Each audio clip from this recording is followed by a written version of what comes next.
micro-lending in Nigeria is on the rise. The number of people trying to make ends meet are, bridging the gap between whenever they get paid or if they're self-employed, whenever their next revenue stream comes in by getting payday loans, short-term loans, basically micro-lending in order to stay afloat. Now, with where things are, with fuel subsidies being removed, this latest hike, of course, that's going to squeeze the cost of living, or rather squeeze the disposable income for the average Nigerian. What does that mean for micro-lending? Who better to discuss this with us than Onyinye Okonje? She's the co-founder, chief commercial officer of Sycamore, which is, of course, a player in the micro-lending space. You're very welcome. Good morning to you. Thanks for joining us. Thanks for having me. So, you've seen what's going on. How would you describe the micro-lending space as of right now with where things are, just people's incomes being constricted?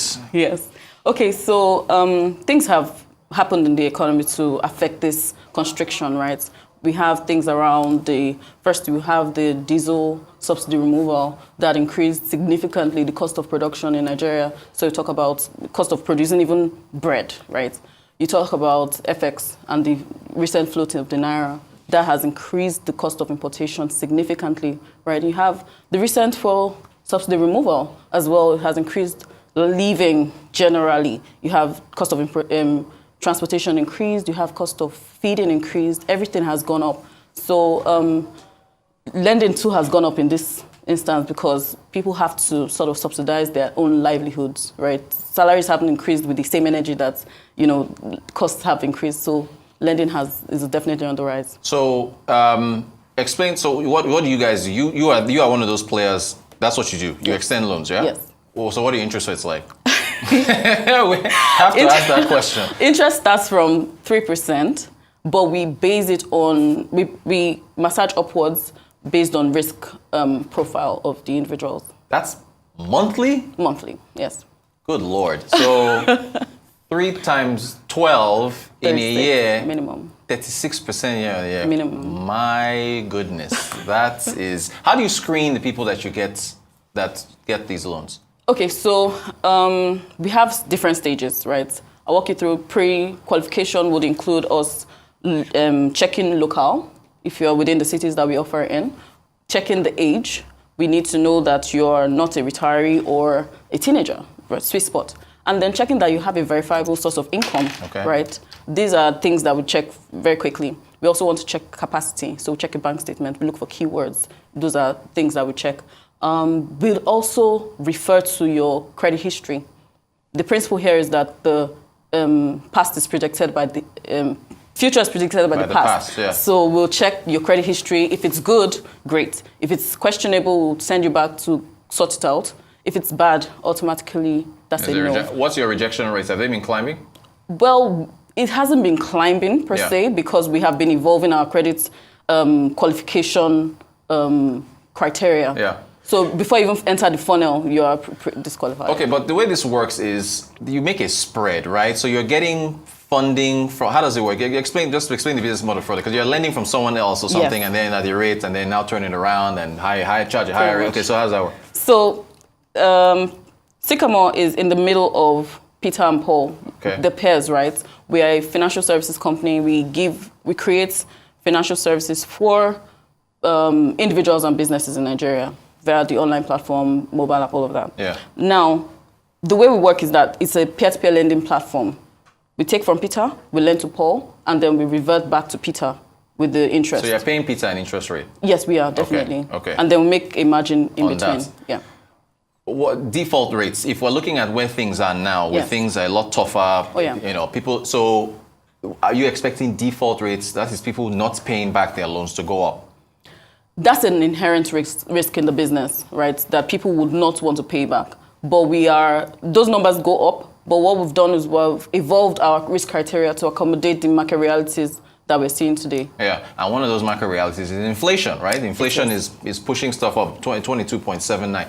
The president says he wants lower interest rates for lending. What would that do to your business model if interest rates were to go down? That'd be welcome. You would welcome it? Yes, we'll welcome it because we'll pass the cost savings potentially to the customers. They'll be able to lend at lower amounts, and it welcomes new players into the market. Yeah. So back to the Peter and Paul example. Yeah. What was liquidity like before the elections, earlier in the year?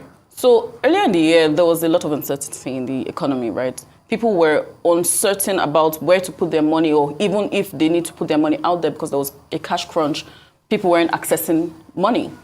So for us, supply was a little slow, but it picked up after the elections because things eased off just a little after, and then we're able to lend to borrowers. Do people, is there, as part of the screening process, do you ask what they're going to use the funds for? Do you have like an idea of what the funds are used for? Yes. Is it just to stay alive or what? So we do ask, and most of these are now for survival, really.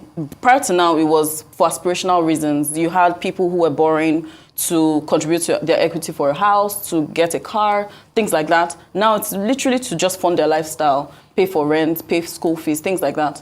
So it has reduced to a survival thing. Okay, I do want to ask you about the gender breakdown, and maybe how this feeds into the screening process. Are you lending money to? Are more men borrowing? I mean, maybe this comes down to who the chief bread maker is in a home. Yes. Yeah, but what's the gender breakdown like? So more men, only because more men are entering the funnel. More men are applying for loans, so there are more men qualifying for loans, and that's a bigger symptom of the problem where women respectfully exempt themselves before they're pre-qualified for a loan. Okay. Right? So you'd see this symptom as playing out in where you see in financial institutions, there are gender desks. You have it in WEMA, you have it in all the big institutions, and even in VCs. There are current VCs that are focused on... For the sake of our viewers, VCs is venture capital. Venture capital. All right, keep going. Yes, yeah. venture All right, capitals. all right. There are venture capitals such as First Check who are focused on female-led businesses to give them their first check because technically there are more men in the... Okay, so can you... Well, what about you guys? Can you afford to focus only on lending to women, or you can't? That doesn't fit in with the model. Or it doesn't, we can't focus on lending only to women. Yeah. We can only encourage more women to come out and lend. Okay. Well, okay. So why are they disqualifying themselves before this pre-screening even starts? What is the problem here? Because this feeds into SMEs and how I remember the Akiume Additional, president of the African Development Bank. Yeah. He came to Nigeria, announced something in one of the tier 1 banks, and he said the gap, the funding gap is about $42 billion between male and female led. So what's the issue here?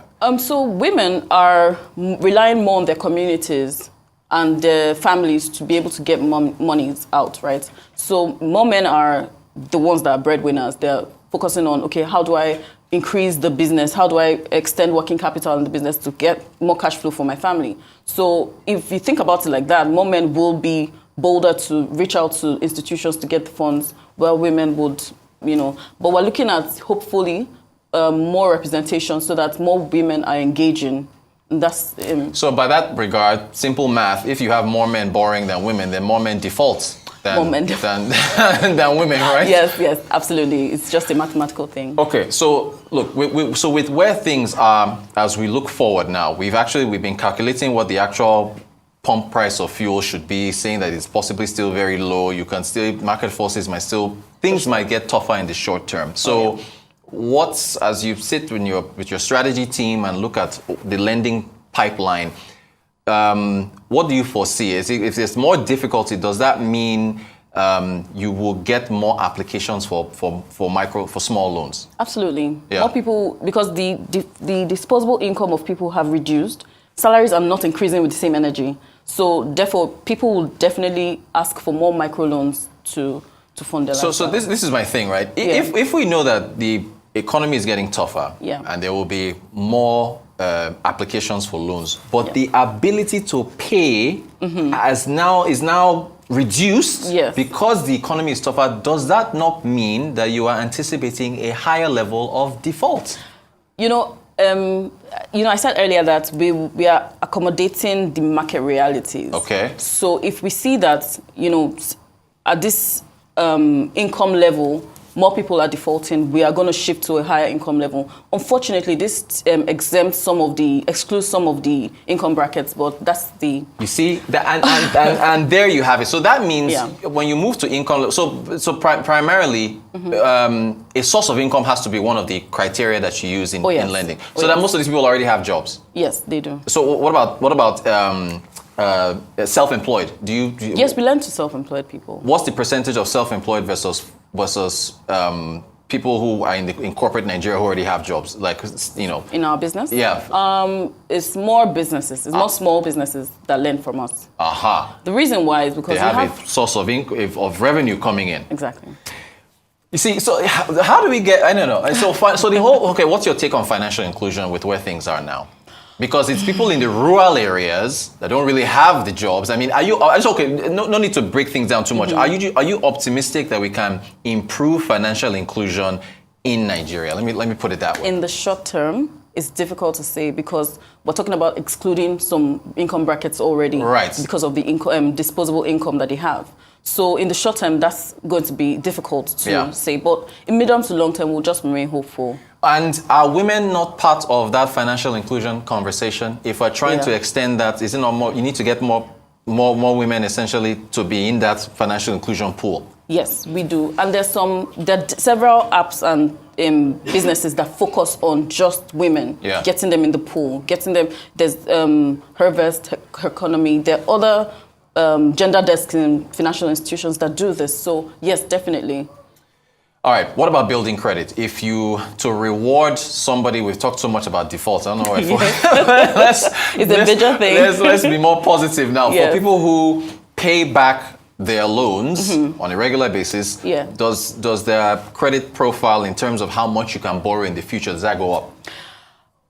It does. You paused there. I paused because what it does primarily is it pre-qualifies you to take another loan. Right. But if your income doesn't increase... Wow.